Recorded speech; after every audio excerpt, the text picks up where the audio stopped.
hello. I thought we needed to go outside for this Q&A. So welcome to this 2023 edition of a Bath & Body Works Q&A with an ex-manager. Today I'm going to be answering some of your questions that you asked me about Bath & Body Works. If this is your first time to my channel, then welcome. My name is Melissa and I used to be a part-time manager at a Bath & Body Works for about 6 years, starting from 2015 to 2021. As a disclaimer before I start answering some of these questions, I do want to say that I no longer am working for the company at this time, and so I am free to say all of the things I need to say without getting in trouble, so don't worry about that. I do not speak for the company, I just speak for myself only and through my experience as being one of the managers there for about 6 years. Also keep in mind, as I mentioned, I worked there from 2015 to 2021, so I do acknowledge that some of my insight and information may be outdated a little bit since it is now 2023 and a lot has changed.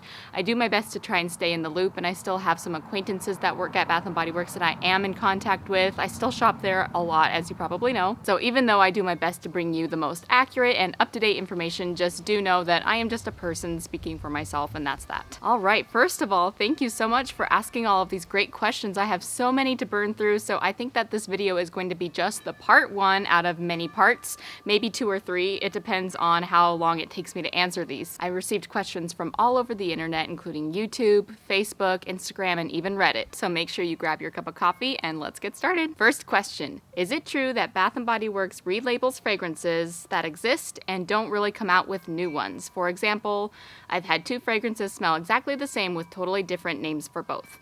So yes, this actually is a very common thing that Bath & Body Works will do, and they often do this because something that's really important to Bath & Body Works is brand image and marketing. Every time that Bath & Body Works releases a new collection, they take into account things like making sure that it includes scents of all categories or that it's like a good variety so that there's something for everyone to enjoy from the collection. They will often have something for the floral lover. They will have something that is more for the woodsy or musky lover, something that appeals to people who like fruity scents. They kind of have one of each category, if that makes sense. Another thing when releasing a new collection is they want the whole collection to speak as a story for itself. They call it speaking the brand story. So there's actually a perfect example of this happening in the new summer fragrance launch that they just released. So it's kind of a beachy, poolside themed collection where they've got the fine fragrance mist with the straws inside. They have like the little spiral straws like drinks. And so they really have a story to tell in the branding of the packaging. So the 3 scents that they've chosen for this collection is Poolside Cabana, Sunset Glow, and Sunset Glow is a rebrand, which is old fragrance but also kept its old name. And then there's Sparkling Orange Spritz, which is rumored to be the same as the Orange Vanilla Twist from last summer. So the person that asked this question is wondering, why would they change the name of the fragrance? They deemed that that Orange Vanilla Twist was a successful enough of a fragrance to bring it back this summer, but it didn't really match in the collection that they had going on that they envisioned for this poolside theme. So they gave it a new name, Sparkling Orange Spritz, so that it kind of aligns with that idea of being a poolside ice cold drink name. So to summarize, yes, they do bring back old fragrances and they rename them. You might have exactly the same fragrance, but it has a different name. It's all just a part of marketing and branding that they have going on there. All right, question number 2. Do individual stores enforce their own policies regardless of corporate policies? And this is in reference to like some return and exchange policies. The answer is no, they're not supposed to be. Do they do this? Yes, but I don't think it's supposed to be on purpose. So Bath & Body Works does hold a high standard of making sure that all stores follow the same policy, because at the end of the day, Bath & Body Works in Idaho shouldn't be run any different than Bath & Body Works in California, Massachusetts, Texas, anywhere you go. It should all be the same rules. The United States is a big place, and sometimes it just happens where, you get certain people in charge who have different ideas of how stores should be run, but there is a guideline that everyone is supposed to follow for all Bath & Body Works stores. I think a district manager would be interested to know that you are having discrepancies from store to store in terms of rules and regulations. I think that it probably is challenging to be able to align people of that vast of an area, so that could be partially to blame for why there might be some discrepancies from store to store. Another reason that there could be discrepancies is because Bath & Body Works does update and change their policies, and so sometimes it might not be that a manager is doing it on purpose, but there might be one that's applying the new rules while someone is stuck still following the old rules. We're given packets notes and information and emails that we're supposed to read that keep us all up to date on what we're supposed to be doing, what the policies are, how we're supposed to go about challenging situations. And some people might just be running behind or not be with the program and not reading their materials and not enforcing it and making sure that all of their other employees understand what they're supposed to be doing when something changes like that. I know there's been a lot of challenges around returns and exchanges since last fall because they did have a huge update. I know that kind of rocked the boat and made it so some people were doing some things and others were doing different things. And so, yeah, I kind of made a mess a little bit, I think. So the quick version of the answer is yes, that does happen sometimes where there are discrepancies between stores, but ultimately they're not supposed to. So no, they are supposed to be following the same guideline, the same handbook. Next question. I just got promoted to shipment manager. Congratulations. What's some advice that you have so I can best help my store in preparation for floor set and in general? So it's kind of the joke that everybody hates floor set. And I think this is why everyone hates floor set. I think that the company just doesn't give enough hours to be able to complete all of the tasks that need to be done in such a short amount of time. And they say they do, they say they run it in test stores, they say they've tried it, but they don't take into account all of the things that can possibly go wrong during a floor set. And usually during a floor set, everything can go wrong and does go wrong. So for a time there, that was actually one of my jobs, was to help run the floor sets. And I actually really enjoyed floor sets. I was kind of one of the weird people that actually liked it. Unfortunately, the only way you can truly get comfortable running floor sets and being in charge of floor set prep is just by doing it multiple times and kind of being able to predict what goes wrong and prevent it before it happens. Something that we didn't do earlier on in the game when preparing for floor sets that we started to do later and was really helpful was creating little baggy kits, I suppose, for each table. So pretty much what happens for people who don't work at Bath & Body Works or don't know what I'm talking about is approximately once a month we pretty much shut down the store for the evening and then bring in a whole floor set crew of people, and we just kind of take apart all of the tables, all of the walls, and put out new products, new displays, and we just kind of change the whole set that is going on in the theme. Even the marketing windows will change, all sorts of stuff changes at that time. That's why when you walk into the store on a new theme, it looks like a completely transformed situation, and that's thanks to the hard work of usually a laborious evening of floor set crew. So they give you a map, they give you like a packet, and they give you all of these table pages of like little road maps for what each table should look like. So what we ended up doing was we would get one of those big shopper Bath & Body Works bags and we would say table 1, and I would pull all of the marketing. And well before floor set, my manager would allot some hours for me to work in the back room and work on organizing marketing. So I would put all of the marketing into the paper bag that was for table 1. And not only would I just do that, but I would also throw in a sheet of Remo, which is like those little sticky tabs that we stick our marketing to all of the props. I would allocate what props this table needed, and I would look at what the table already had. So let's say table 1 has 6 10x6 plexiglass things, but I needed 8 of them for floor set.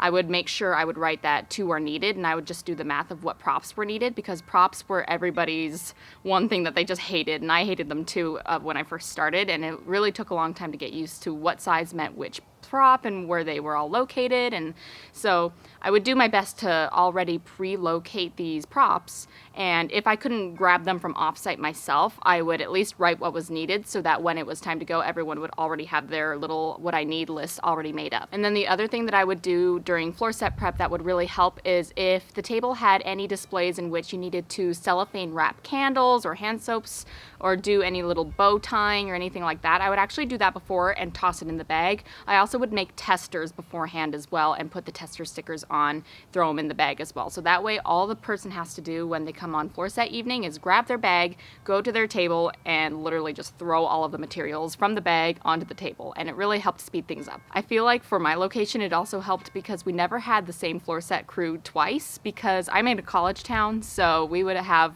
people coming and going all the time.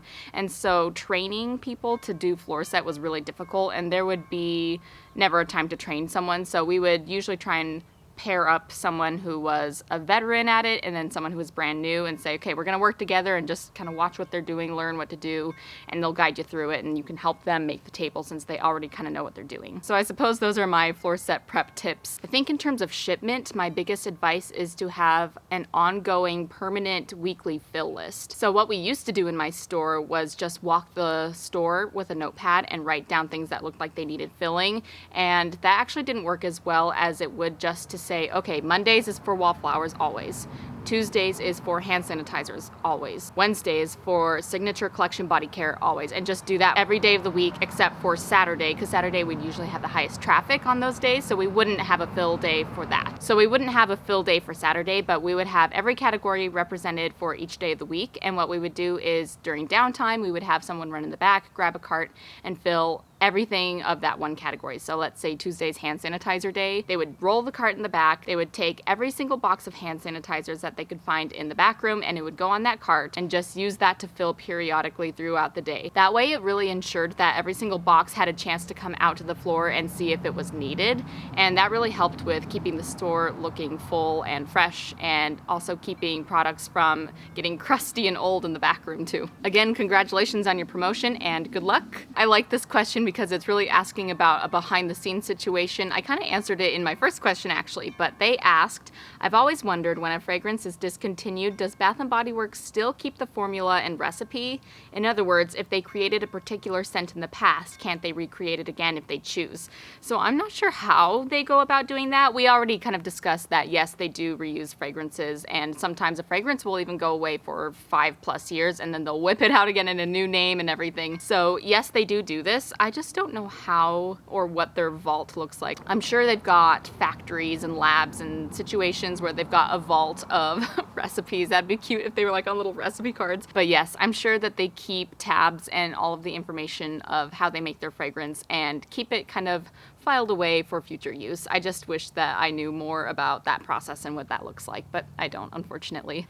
Is it possible to get a job doing only floor sets or overnight shift? Yes. So when you apply for a job at Bath & Body Works, they actually tell you what position they are trying to fill, or at least they should be.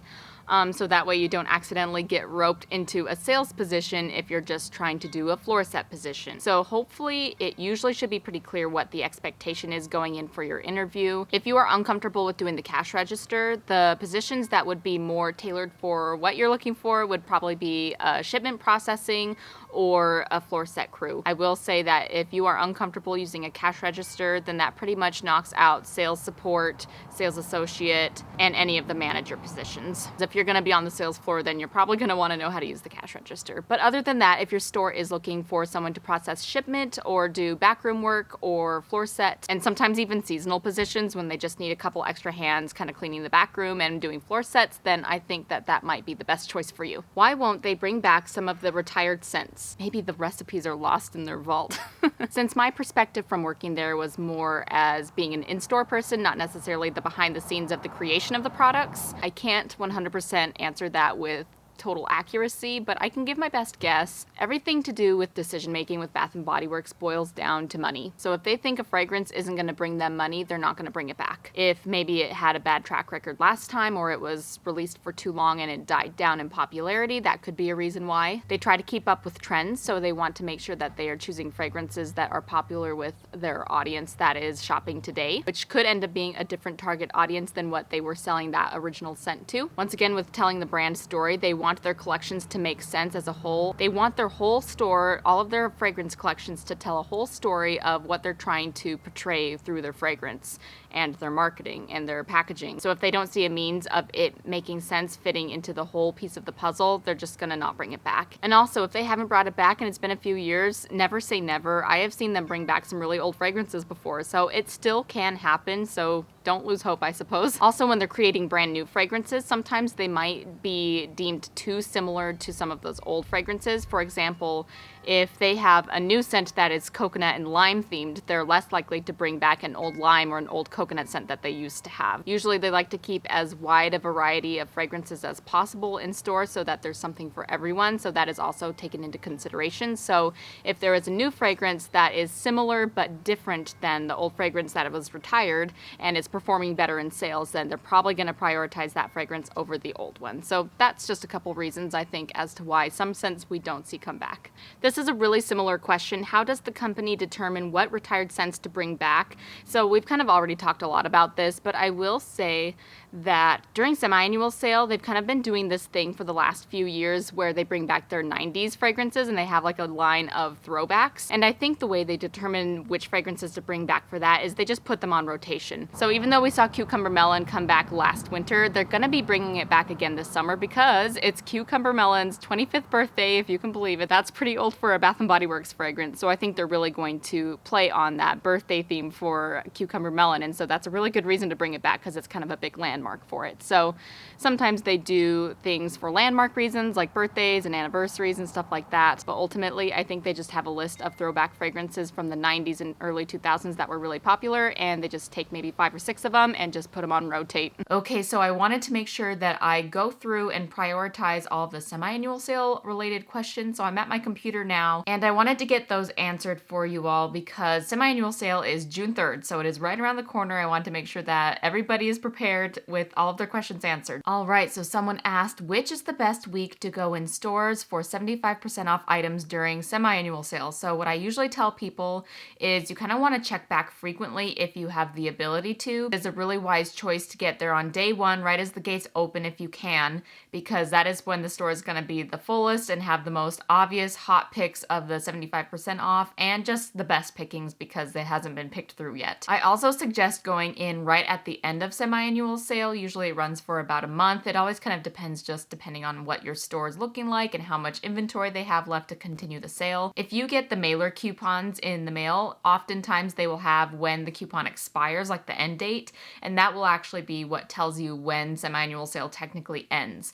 Oftentimes they'll have a carryover table or two that kind of extend past the normal semi-annual sale if your store has a lot of goodies to still choose from. Otherwise, they start bringing out either the late summer or the early fall products after semi-annual sale is over. It is wise to head into semi-annual sale right at the very end because that is when all of the markdowns have happened. Everything that was 50% off is probably now going to be 75% off. Everything that was in the $5 range gets hit down as well. Just keep in mind it's a balancing game because the longer you wait, the lower the prices are going to be, but also what happens is the inventory is going to be less and the pickings sometimes get pretty slim towards the end. So make a good choice based on your schedule. Usually what I try to do is go in once a week during semi-annual sale, and also it's a good idea to ask your store when they receive and process their shipment because during semi-annual sale, we actually do receive shipment of clearance products fresh in their boxes. So if you can find a good time to go in after they've received and processed their shipment, you may be able to find some good pickings that weren't there before. Hopefully that answers that question, okay? This one isn't necessarily semi-annual sale specific, but it is just pretty much a question about what the exchange policy is, what's going on with exchanges and returns. And this one, like we mentioned before, there was a change in the fall of last year, and so there has been a lot of confusion. And this will be important to note during semi-annual sale is that they still do price adjustments for 14 days after your purchase. So if you find that you buy a bunch of 50% off goodies at semi-annual sale and 14 or less days go by and you notice those items end up being 75% off later in a markdown, you can take in your receipt and get a price adjustment and get a little refund for the difference that's made up in 50% to 75%, if that makes sense. Oh, and that's only applicable for in-stores. That is not including online purchases. So just keep that in mind as well for the price adjustments. So it used to be that Bath & Body Works would accept returns and exchanges of any kind, no matter the situation. But after a while, I think Bath & Body Works got annoyed with people finding loopholes in abusing this policy. And so they kind of cracked the whip down in the fall. And so here's what the main changes are and where the rules kind of apply. You may return an item with your original receipt and it will refund you the original tender. So if you paid with cash, you'll get cash. If you paid with a card, you'll get it refunded to your card. It just has to be 90 days after purchase. It used to be an indefinite amount of time. Now there is that time limit on there. If you don't have a receipt, you can pretty much do a return and get a merchandise credit, which is pretty much like a gift card. So you can just respend that money in the store. And then the other big change is that they used to be pretty relaxed on the quality of the item that you were returning or exchanging. They are being a little more strict and making sure that the product is either unused or just very lightly used. It needs to be apparent that you are returning it for a genuine reason, not because you used it halfway and you decided it's time for a refill. You know what I mean? Maybe you purchased that fine fragrance mist and it didn't come with a straw inside. It's actually a manufacturing issue. or you use it once or twice and you find out that you have an allergic reaction after using it a few times, those are all reasons that it would be appropriate to return an item and it would be accepted even if it was a little bit used. They're going to be much less likely to accept a return if it has been intentionally defaced or if it's been significantly used. As an alternative to refunding your item, there still is the option to do an exchange. They are also applying the whole significantly used and defaced situation. Unlike before, we pretty much had no rules. If you wanted to exchange something, we just do it regardless of the condition of the item. It's funny how I keep saying we as if like Bath & Body Works is me. It's not me doing it anymore, but you know what I mean. So the item that you exchange for has to be of the same product type and the same ticket price. This is just what's on my desk right now. Let's say you want to exchange Into the Night body lotion. So what I would tell you is that you have to find a different body lotion fragrance that is $12.50, since that is what this ticket price is. So you can't go wandering into the aromatherapy section and go find yourself a pump lotion that is